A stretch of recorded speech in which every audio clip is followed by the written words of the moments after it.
Ernakulam Koothattukulam കാക്കൂരിൽ bus മറിഞ്ഞ അപകടം. കാലടിയിൽ നിന്ന് കൂത്താട്ടുകുളം ഇലഞ്ഞിയിലേക്ക് പോയ വിവാഹ സംഘം സഞ്ചരിച്ച ബസ്സാണ് അപകടത്തിൽപ്പെട്ടത്. മുന്നിലുണ്ടായിരുന്ന സ്കൂട്ടർ യാത്രികനെ രക്ഷിക്കാൻ ബസ് വെട്ടിച്ചതാണ് അപകടത്തിന് കാരണം. അപകടത്തിന്റെ CCTV ദൃശ്യങ്ങൾ പുറത്തുവന്നു.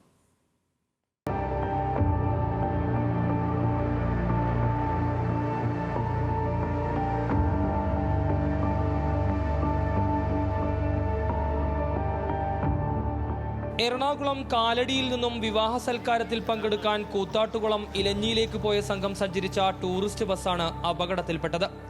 രാവിലെ 10:30 കൂത്താട്ടുകുളം പിറവൻ റോഡിൽ കാക്കൂരിൽ വെച്ചായിരുന്നു അപകടം. ഇന്ധനം നിറയ്ക്കുന്നതിനായി പെട്രോൾ പമ്പിലേക്ക് അശ്രദ്ധമായി തിരിഞ്ഞ സ്കൂട്ടർ യാത്രക്കാരനെ ഇടിക്കാതിരിക്കാൻ ബസ് വെട്ടിച്ചു. ഇതോടെ അല്പം വേഗതയിലായിരുന്ന ബസ് നിയന്ത്രണം നഷ്ടപ്പെട്ട് പെട്രോൾ പമ്പിന്റെ സംരക്ഷണ ഭിത്തിയിൽ ഇടിച്ചു കയറി മറിയുകയായിരുന്നു. ബസ് ചെറുതായി തട്ടിയെങ്കിലും സ്കൂട്ടർ യാത്രക്കാരന് കാര്യമായ പ്രശ്നങ്ങളില്ല. ബസ് മറിഞ്ഞത് പമ്പിൽ നിന്ന് ഇന്ധനം നിറച്ച പുറത്തേക്കിറങ്ങിയ മറ്റൊരു സ്കൂട്ടർ യാത്രക്കാരന് തൊട്ടു പിന്നിലായാണ്.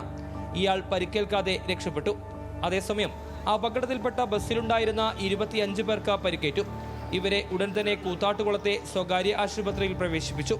പരിക്കേറ്റ ആരുടെയും ആരോഗ്യനിലയിൽ പ്രശ്നങ്ങളില്ലെന്ന് ആശുപത്രി അധികൃതർ വ്യക്തമാക്കി. അപകടത്തെ തുടർന്ന് റോഡിൽ കുറച്ചു സമയത്തേക്ക് ഗതാഗത തടസ്സം നേരിട്ടിരുന്നു.